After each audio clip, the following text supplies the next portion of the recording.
Have you ever felt like you're living in a story that someone else is writing?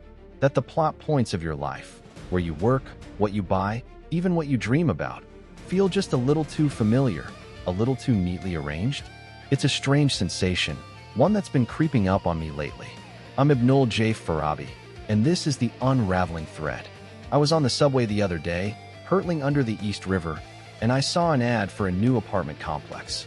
It promised a curated living experience. Curated. That word stuck with me. It's a word for museums, for art galleries, not for a place you just live. It got me thinking about the invisible architecture of our modern lives. We don't just buy products or use services anymore. We are offered narratives, identities, entire life paths, pre-scripted and algorithmically delivered. And today, I want to pull on that thread. I want to talk about the rise of the lifestyle narrative as the ultimate product. Let's start with the most obvious marketplace, social media. It's not just a platform for connection. It's a stage for a million performative lives. The van life adventurer, the clean-eating guru, the tech bro disruptor.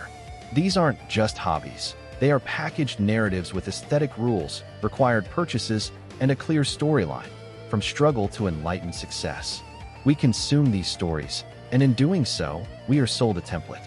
The product isn't the solar panel for the van. It's the identity of being the kind of person who is free, rugged, and Instagram famous enough to live in a van. The product isn't the kale. It's the moral and physical purity that the kale supposedly represents. We are no longer sold just features and benefits. We are sold character arcs. This manufacturing of narrative extends far beyond our phones. Look at urban development.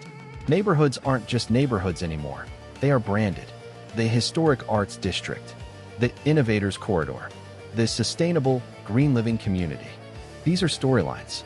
They tell you who you should be if you live there. Creative, smart, ethically conscious. The physical space becomes a set for the life you're supposed to lead. I moved from Dhaka to New York, two cities absolutely pulsing with their own raw, chaotic, organic stories. But increasingly, I see this push to tidy up the chaos, to replace the authentic, messy narrative of a city with a cleaner, more marketable one. The local bodega gets replaced by a boutique grocer selling authentic local fare. The product is the story of being a local, even as the thing that made it local disappears. And then there's the most personal frontier, our careers. The old narrative was simple: work hard, climb the ladder, retire. Now, you have to have a passion. Your job must be a calling. You must be on a journey, constantly leveling up. You're not an employee. You're the protagonist of your own startup saga or your creative hustle. This narrative is incredibly seductive. It gives meaning to long hours and unstable income. But it also turns your entire life's purpose into a marketable asset. Your passion becomes the engine for productivity, and your personal fulfillment becomes the key performance indicator. The company isn't just buying your labor. It's buying into your story, and often, it's selling it right back to you. So why is this happening now? Why this shift from selling objects to selling stories? I think it's the convergence of two powerful forces. First, saturation. We have too much stuff. A better mousetrap isn't enough anymore. But a story?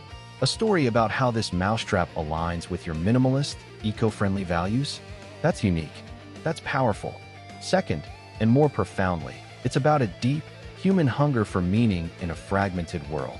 Traditional sources of narrative, community, faith, shared history have weakened for many. Into that void step the storytellers with the biggest microphones and the biggest budgets, corporations. They offer us a ready-made sense of purpose, of belonging to a tribe of like-minded consumers.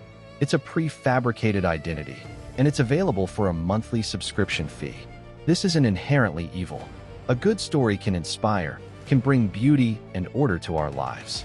The danger lies in the passivity. When we stop authoring our own lives and start auditioning for parts in pre-written scripts, we surrender something fundamental. We trade agency for aesthetics. The curated life is often a life devoid of genuine surprise, of real contradiction, of the messy growth that comes from not knowing what chapter you're in.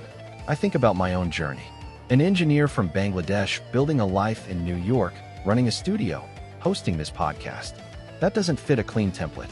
It has contradictions, doubts, cultural collisions that don't make for a sleek ad campaign. And that's precisely what makes it real. So what do? How do we push back against the curated narrative? I believe it starts with conscious consumption, not just of goods, but of stories. When you see a lifestyle being sold, ask, who is the author of this story? What is their goal? What part of this resonates with my authentic self? And what part feels like a costume I'm being asked to wear? Practice telling your own story to yourself without the filters. Write it down. Speak it. Let it be messy, unresolved, and uniquely yours. Seek out spaces and communities that aren't branded, that are just people. The uncurated corners of your city. The conversations that don't fit a hashtag. Ultimately, the most radical act in an age of sold narratives might be to embrace your own ambiguity. To be okay with a plot that doesn't move in a straight line. To find meaning not in the purchase of a chapter, but in the writing of it. Word by clumsy, beautiful, authentic word. Your life is not a product to be perfected. It's a story to be lived. And you, only you, get to hold the pen. Thank you for listening. This has been The Unraveling Thread. I'm Ibnul Jaif Farabi. This episode was produced by Light Knot Studios.